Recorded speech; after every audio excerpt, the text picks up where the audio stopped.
خانه‌های بلند آشیانه به شهر حسن نو می‌بخشند. این برای جلب سیاحی داخلی و خارجی مساعدت می‌کند، اما نه همه خانه‌ها به طلبات ساکنان همشفت خانه‌های نو موافق است. سال‌های آخر شکایت اهالی شهر خوجند عاید ساختمان انشاءات‌های بلند آشیانه در نزد بینای استقامتی ایشان زیاد شده است. حتی شهروندان شهر با شکایت به مقامات‌های بالایی مراجعت کردند. این موضوع در شبکه‌های اجتماعی نیز مورد بحث قرار گرفته است. مردم از آن شکایت کردند که خانه‌های ساخته شده به خانه‌هایشان خیلی نزدیک بوده، پس از چند سال معماهای زیاده به وجود می آیند. دیروز در نشست مطبوعاتی رئیس ولایت سوخت پیرامون این مسئله از جانب روزنامه‌نگاران سوال‌ها پیشنهاد شد. رئیس ولایت سوخت رجبای احمدزاده و معاون رئیس ولایت انور یعقوبی ذکر کردند که با شکایت زیادی مردم شهر بنیاد انشاءات‌های بلند آشیانه در نزد میکروناحیه‌های 18 ام 19 ام و 20 ام پورامند گردیده است. در میکروناحیه 18 ام 19 ام 20 ام پورامند کردگی مالت معاون رئیس ولایت انور یعقوبی واسطه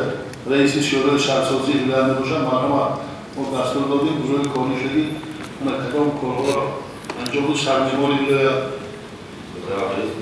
دستور سپارش شما و پروژه یکجهتی اهالی میکروناحیه ما از سال گذشته دادن اجازت برای ساختمان در توسعه میکروناحیه ما کردگی جلوی کردن این بیناها طبق نقشه گنرالی و خلاصه کمیته معماری و ساختمان جمهوری تاجیکستان تعیین عملی شده ایستاده بود و در وقتی اجازت ندادن آنها به مقامات سوری مراجعت کرده گروه اجازه گرفته بودن و عملشنده با مطلوبی علایده و مراجعت به کمیته معماری این مسئله عملی تشریح گرفتیم. انور یعقوبی معاون رئیس ولایت سوخت همچنین میگوید که طبق دستور سپارش‌های رئیس ولایت برای کوچه‌های اساسی شهر وسیع کردن نقشه مفصلی به نقشه‌گیری تهیه نمودند. تویل و پایانده شهرسازی طبق دستور رئیس ولایت ما کوچه‌های اساسی شهر را برای وسیع کردن نقشه مفصلی به نقشه‌گیری محل تهیه نموده.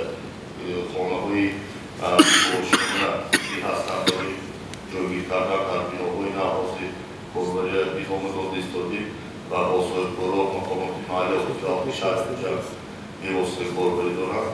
این هم از درآمدی آغاز شهر خوجند خیابان اسماعیل سامانی تا آخر و همش از نقد ایستادیم و اینچنین با اجازه کمیته معماری و شهرسازی جمهوری تاجیکستان دادیم و تهیه تغییر ایلاقه‌ها و از نو دیده براندن نقشه گنرالی شهر خوجند با نظر داشت رشد اگلومراسی شهر خوجند ناحیه باباجان و فروز شهر کوهستان و کوهستان را یکجایگی و محدود کنیم اجازتش میکنیم و از نو تهیه کرده و همه این